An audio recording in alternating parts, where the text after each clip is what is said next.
Hello, everyone, and welcome to episode 13 of True Crime Guru. I'm your host, Brock Scales. I just want to give everyone a quick thank you for your support and your viewership, and to remind everyone to please subscribe. Subscribing will ensure that you do not miss out and will also help support the channel and our mission. I also ask that you please follow the channel on all social media platforms and engage because I love to hear your guys' thoughts. And now on to today's case. When 31-year-old entrepreneur and mother of two, Lajoya McCoy, failed to meet her sister at a bus stop on June 10th, 2015, her loved ones were sickened with worry. And they had a reason to be worried because little did they know, Lajoya was met with a horrifying fate.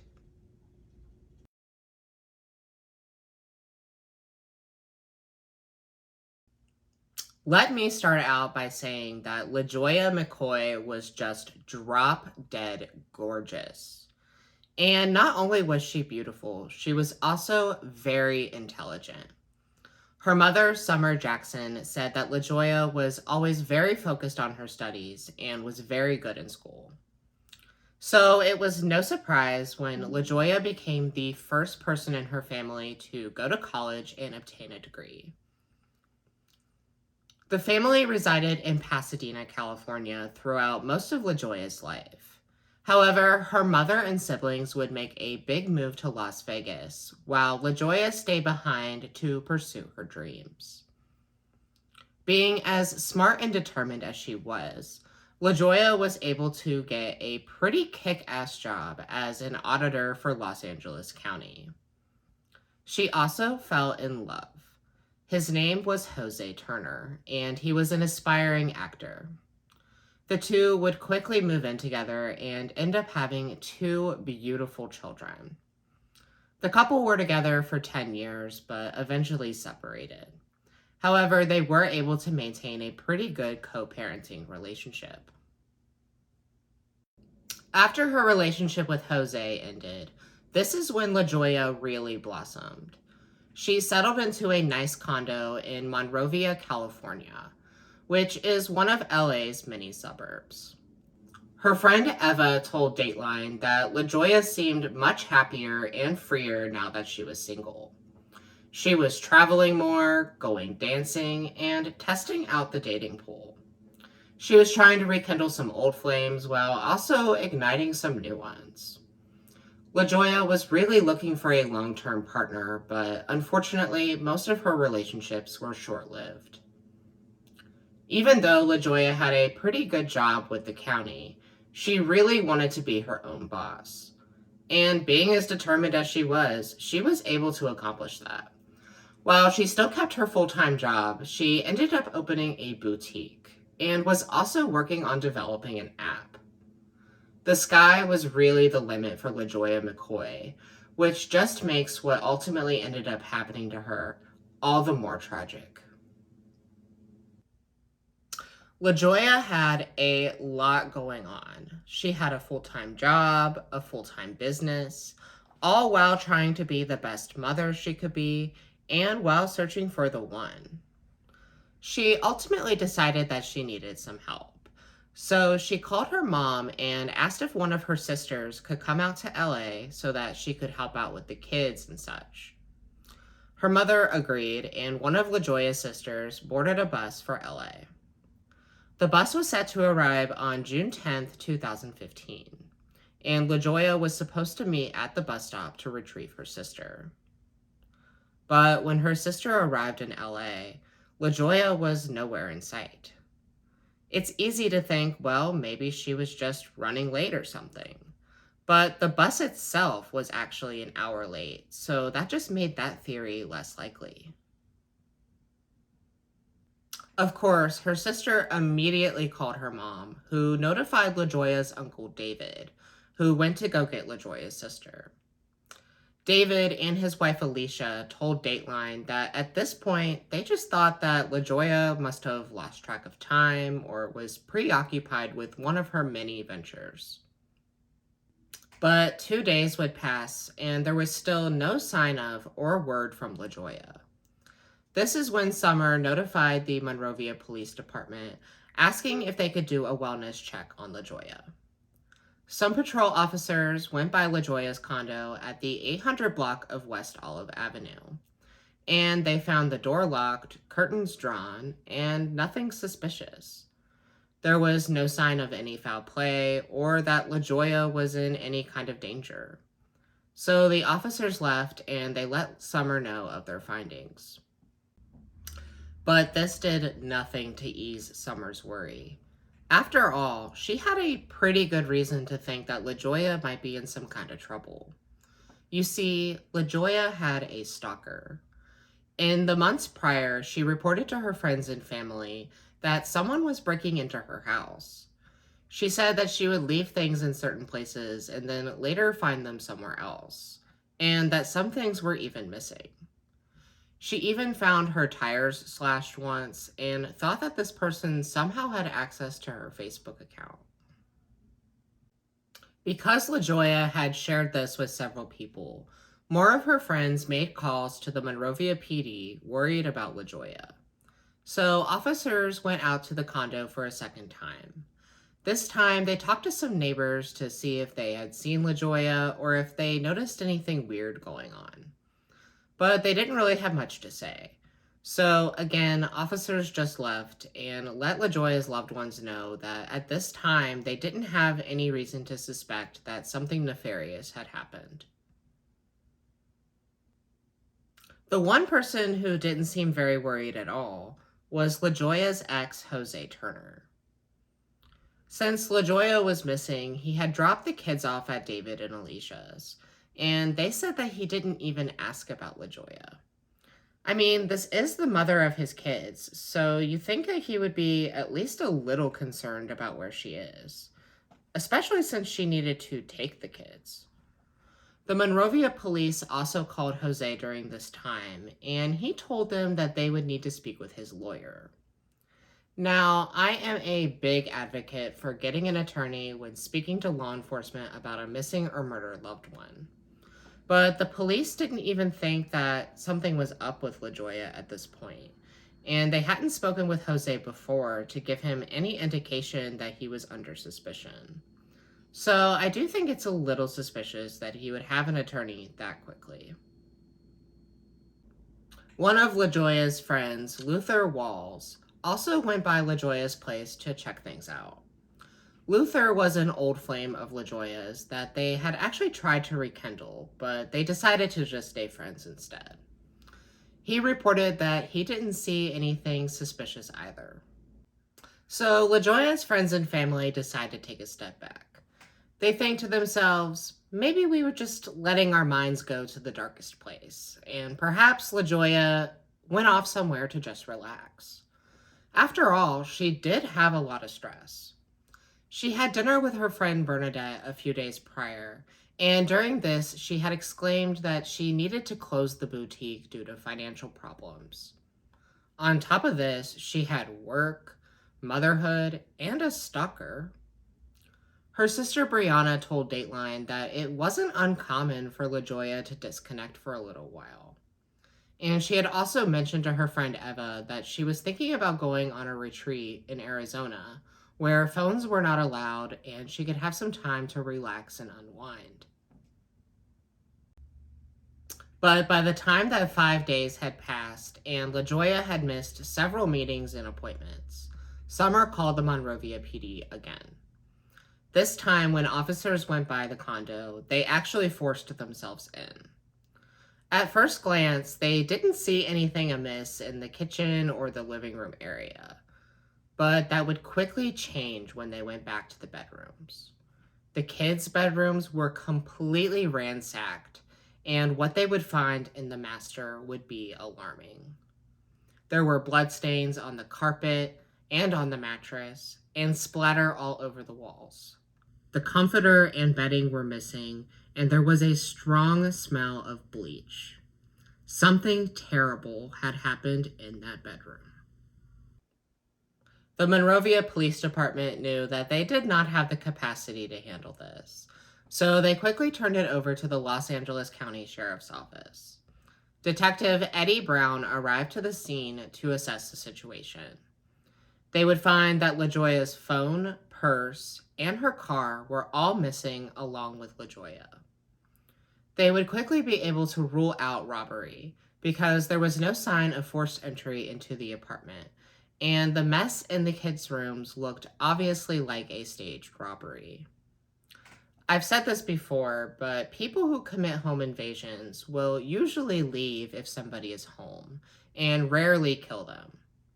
And the ones that do commit murder usually do not remove the body from the crime scene. An alert was put out to be on the lookout for LaJoya's car, and it wouldn't be long before it was located by a patrol officer because it was only a mile away from the condo at the 200 block of West Cypress Avenue. The car had tinted windows, so it was a little difficult to see inside, but after closer examination, everyone's worst fears were confirmed. The officer noticed a body in the passenger seat, and it was LaJoya. She was found underneath a blanket with a noticeable ligature mark around her neck. This was the news that no one wanted to hear. A candlelight vigil was held outside of LaJoya's apartment on the day her body was discovered on June 16, 2015. According to an article written by Tamanna Seth for Sportskey.com, LaJoya's autopsy would reveal that she suffered multiple stab wounds to her neck, chest, and abdomen. However, the coroner would rule that LaJoya's ultimate cause of death was strangulation by some kind of ligature, which was theorized to be a rope. And it was no surprise that the manner of death was homicide. The real question was, who would do this? LaJoya's family could not think of anyone specific, but definitely thought that the focus should be on whoever this supposed stalker was. Like I mentioned, LaJoya had started dating around a lot, and that could potentially put anyone at risk. Just a week before her disappearance, LaJoya had posted on Facebook, "Okay, he made me breakfast and has a rooftop pool. He's a keeper." Entries from her journal would also reveal that she was quite smitten with a new man.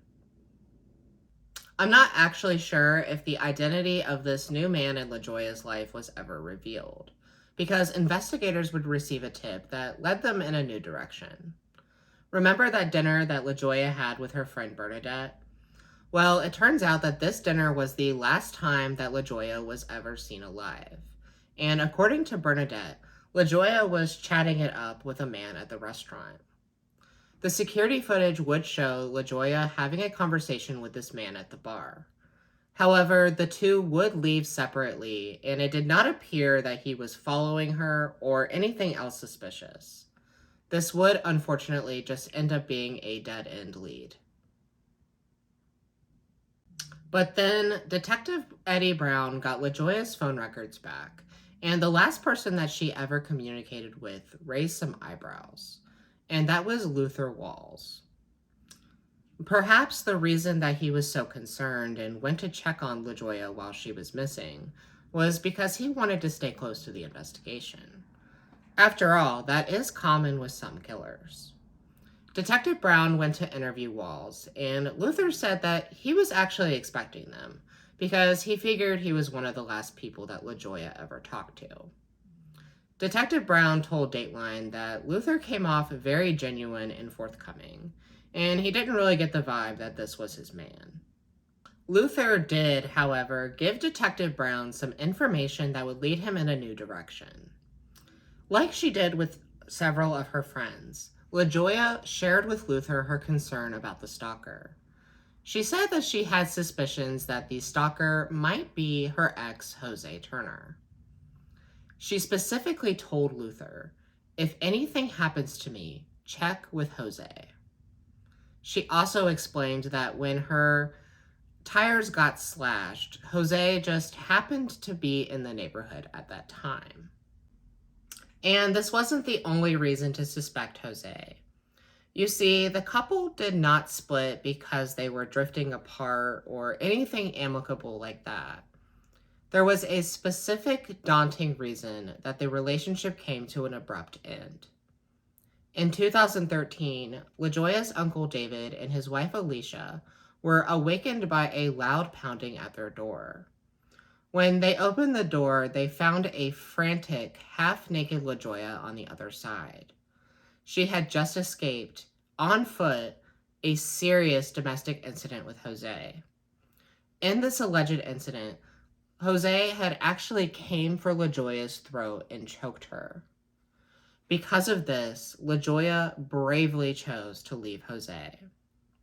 In that episode of Dateline, Alicia said that she thinks Jose was jealous because Lajoya was so successful and happy without him. And I would have to say that I agree. After all, statistically, a domestic violence victim is in more danger when she leaves the relationship than she was while she was inside it. And I also think that that post that Lajoya had made about her new man with the rooftop pool would definitely set someone like Jose off. Combine this with Jose's weird behavior while Lajoya was missing, Detective Brown had a pretty good suspect. And it just so happened that Jose reached out to the Monrovia Police Department asking if he could get some things from Lajoya's place for the kids. Monrovia connected them with Detective Brown, and Brown said that he was very eager to arrange this meetup. He wanted to assess just how uncomfortable Jose would be at the crime scene. So they met at Lajoya's, and Detective Brown asked Jose why he hadn't inquired about the investigation at all. And Jose was like, "Oh yeah, do you guys have any suspects?" And Brown was like, "Yeah, you." He also had a surprise for Jose, a search warrant for a DNA swab. There was DNA found at the crime scene, specifically on a bloody page from Lajoya's journal that was actually talking about the stalking, that was found in her car next to her body. They would use this to test against the DNA swab. Lajoya's celebration of life took place at the First AME Church in Pasadena. More than 100 people were in attendance, which just really goes to show just how much of an impact Lajoya had on the people around her. Of those in attendance was Jose, which is just really sickening to think that the main suspect in Lajoya's murder was there alongside to mourn and commemorate her life with those who actually loved her.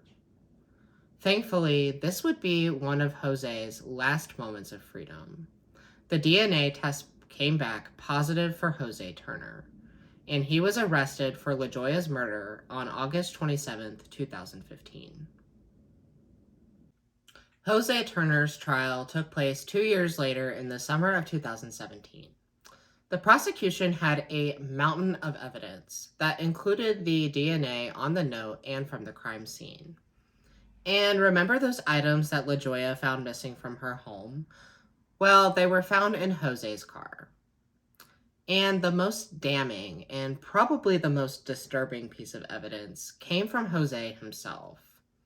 There were journals found of his that detailed his desire to kill her, which included, quote, "I will get great pleasure in tearing her apart," end quote. Absolutely sickening. The prosecution also had one of Jose's ex-girlfriends testify.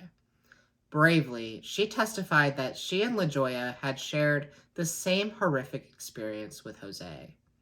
She alleged that he was controlling and abusive with her as well. And for Jose's defense, well, all they had to say was that the writings were all works of fiction, and that since Jose was at Lajoya's all the time handing off the kids, his DNA could have gotten there anyway. Fortunately, it didn't quite work for the jury. Turner was found guilty of first-degree murder on June 19, 2017. He would be sentenced 26 years to life. Once Lajoya's killer was finally brought to justice, her loved ones could finally take the time to grieve and heal from their great loss. For Lajoya's children, they are now in the care of David and Alicia. They wonder if things would have turned out differently had Lajoya reported the abuse back in 2013. But like most victims, she feared that if she reported it, nothing would happen and it would ultimately just put her in more danger. And unfortunately, she would be right. According to a survey conducted by the Domestic Violence Hotline, 71% of the victims surveyed said they feared if they reported the abuse, the police would do nothing. Half of them believed that their abuser would ultimately not be prosecuted. And of those who did call the police, 55% said that they felt discriminated against in some way by law enforcement. And a quarter of them said that they themselves were threatened with an arrest. If you're interested in more of the results from this survey, I have included a link in the episode description. And I believe this. I think back to recently with Gabby Petito. When the officers responded to that domestic scene, it was ultimately determined that Gabby was the abuser. We have got to do better for these victims. 1 in 4 women and 1 in 9 men experience severe intimate partner violence and or stalking. If we had better systems in place to get these monsters off of the street, Lajoya McCoy and many other victims would still be alive today. If you or someone you know is experiencing domestic violence, help is available. Please call the National Domestic Violence Hotline at 1-800-799-7233. Thank you everyone for watching. I really hope you enjoyed this video. If you did, please hit that like button, and while you're at it, please subscribe, so that way you can stay up to date on all content. I also ask that you please follow the channel on all social media platforms. There you can get important updates and information about how you can help out with these cases. Have a case in mind that you think I should cover? Feel free to DM me on social media or email your suggestion to truecrimeguruchannel@gmail.com.